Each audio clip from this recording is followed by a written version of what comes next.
I'm almost ready to switch over to the Hero 9. I've done some things, by the way. Let me show off because I'm actually pretty proud of it. I may or may not leave the lens on there. It was a $100 lens. It's got a smudge. There's a smudge. I fucking know. The thing sticks out so fucking much. So that's the max lens mod. Because the new GoPros, they twist on and off. I actually live streamed with this yesterday. But, or not yesterday, before. And I modified it yesterday where I took, this is the head strap. It's usually the camera's like this pointing down. So now it's like this up here pointing down. And I had to detach the back. Apparently all these straps just come off. Like they just slide off if you get them up high enough. Rotated that. And then I had to wire tie or zip tie with the same blue zip tie here to get the strap up to the top part. So yeah, I could actually start doing unboxings in higher res. Although I'm having such a nightmare problem with the shit downstairs because I'm using those fucking lenses, the neutral density lenses, which is like sunglasses for your fucking camera. It's great. Except it's not bright enough. This is for a Gili. Pasta, this is an Audio 46 link. And so the agreement was made. A patron of mine is like, look, I really want these headphones. If I buy them, can you review them in like 3 weeks and get it back to me so I know if I actually like them, and if not, I can return them. So we made the whole arrangement with Audio 46. They've added a couple more days to the review process so to allow, because they work with me. So here are the DCA Stealths, the XLR 2 meter DCA Stealths. And I'm gonna just be real upset about popcorn. And we're moving on. I'm just, you know, just. So these are not a cheap set of headphones, and hopefully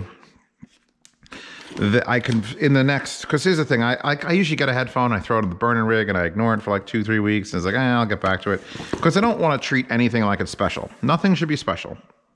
If you see me treating something like it's special, it either is special or is special to me. That is nice. That is less nice. Why would you put... Because this is the DCA box, so that means I put this really nice card, like foam, like beautiful foam, beautiful foam. So that's shit foam. Yeah, I wanna. That's sort of like my thing.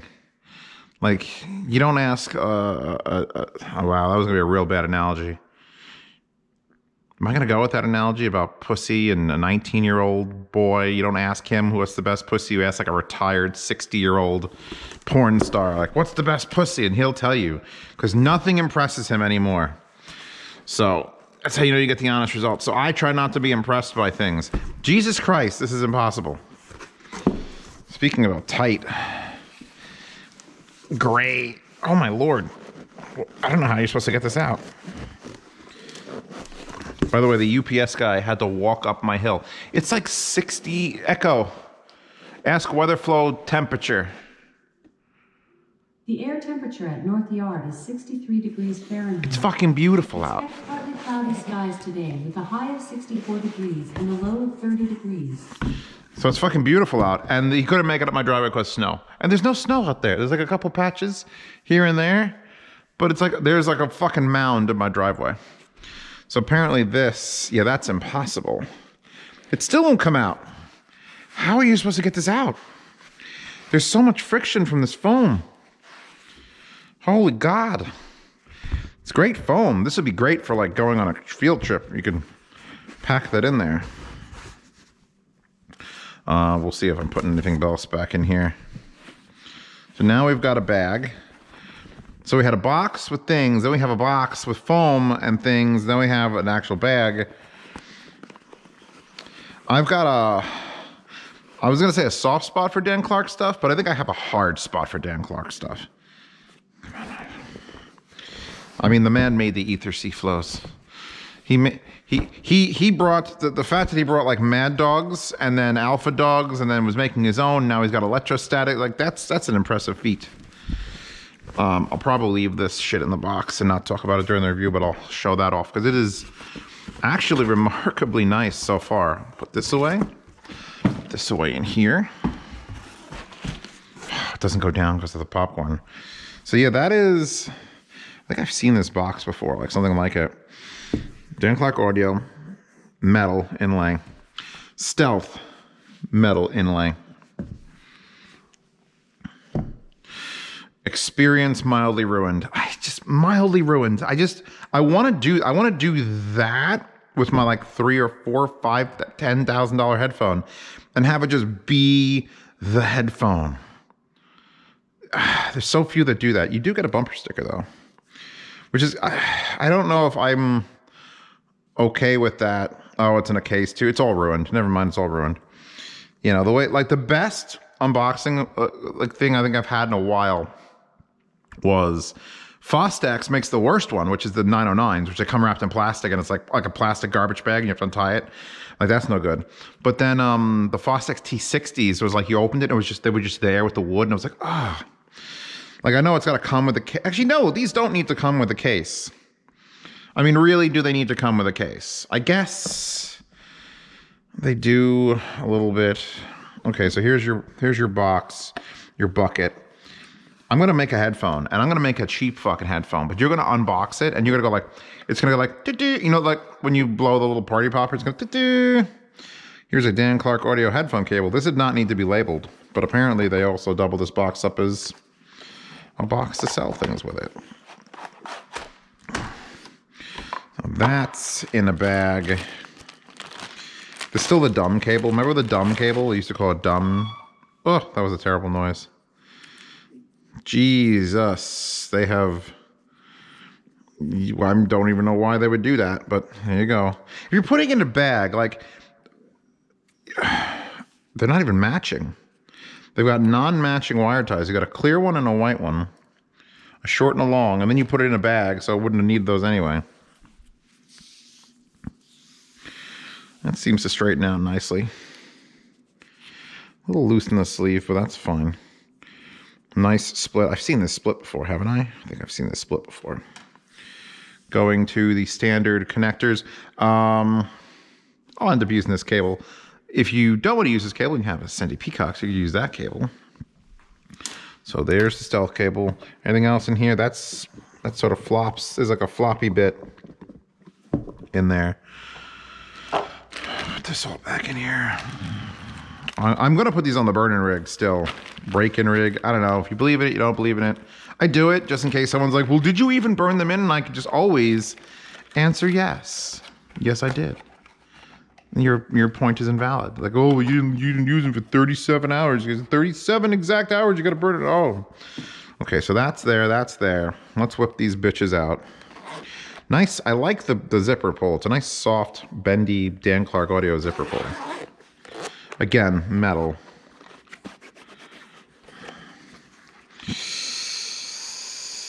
See, now I'm more concerned again because they give you the case, but obviously the case isn't enough because it's got foam shoved in there.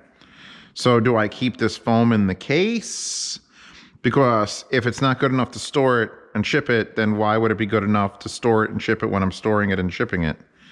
You see what I mean? You feel me, dog? Because those are heavy. Like now I got to keep this in here and I got to remember to put it in a certain way. Like if it closed and it was fine, it would just be in here closed and fine.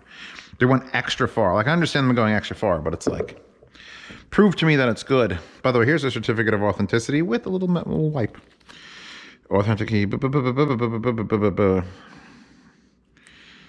a little stamp. Driver is a 51 millimeter by 76 millimeter, then single-ended planar magnetic. Titanium memory metal headband. Safety instructions, how to attach the cable. It's a quality card. That quality card should have been outside the box, though. Don't put the shit in here. So now, do we have something between the drivers? We do. Is that 3D printed? Hold on a second. Wow, they 3D print the driver holders. Usually there's just a piece of foam in there. Do they glue two together? It looks like they glue two of them together. That's extra. Let's read all about it. Extra.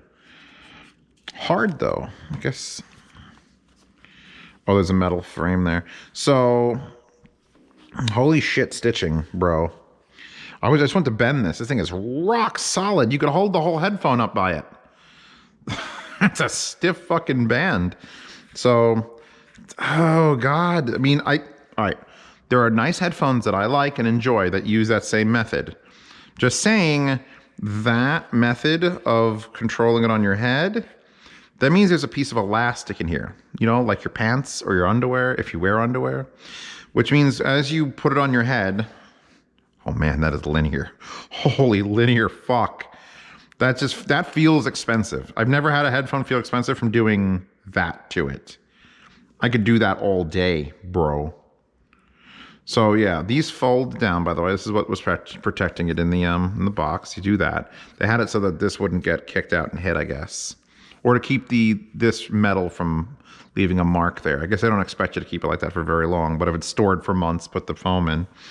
So that's fucking linear. And my point is the elastic on this, like you'd have in your underwear, wears out.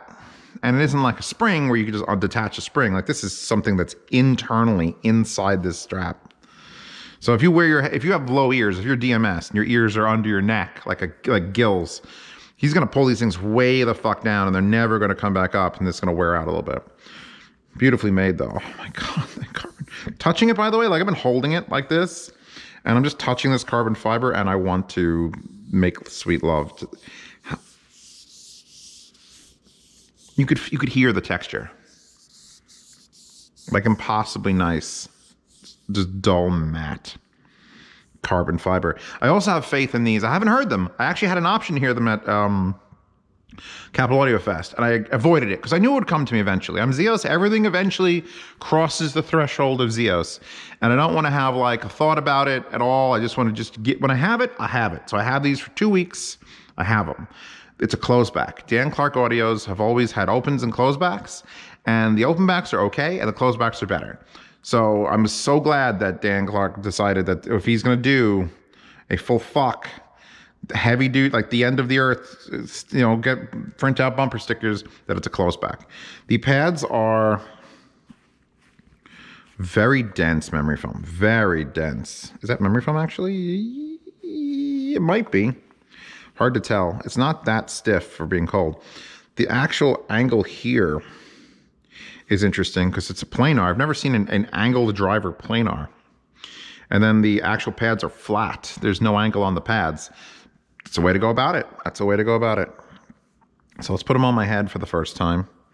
Oh, they're also like a very fine suede wrapped in leather. I wish I had a little bit more clamp because that's the thing with big pads. Big pads are great, but big stiff pads, they don't, like you need to have something that clamps and they can squish. This is so linear. These actually might be too long. Like, are these any bigger than the other things I've reviewed? Like the Aeon Open X? They're actually so long, I'm getting a gap. I need to break these pads in. I didn't think that was going to have to be. Up here and down here are touching my head, and there's actually a gap forming here because it needs to bend more. So I might have to actually physically manipulate the pads a bunch just to sort of get rid of that stiffness so they sit in my head properly. Anyway, that's these. You know how these go in. Still using just heat shrink around there. You think he would have changed it out so like this piece of thing has a heat shrink so you have the knurling on both sides or something. I don't know. Nothing wrong with it having there. It seems like on a pro level gear like this, that looks like something you do if you're making cables in your basement. Put some heat shrink on it. Like it's better than no indicator, but a little more delicate. Maybe have the pieces of metal in there stained blue and red for evenness. You know, some assholes cutting that off. You know, some audiophiles going, no, they're not perfectly balanced. Cut that off so that the balanced cables are perfectly balanced in every aspect. Anyway, I'm going to go down now. Leave that in there because that's cool. I'll talk about that. Drop this shit. Put the certificate of authenticity in there. Throw this on top with its incredibly large piece of foam. Thank you to Audio46 for agreeing to extend the return window a little bit, and for the user who threw his money at this, let me play with it first. Let's hope they don't suck.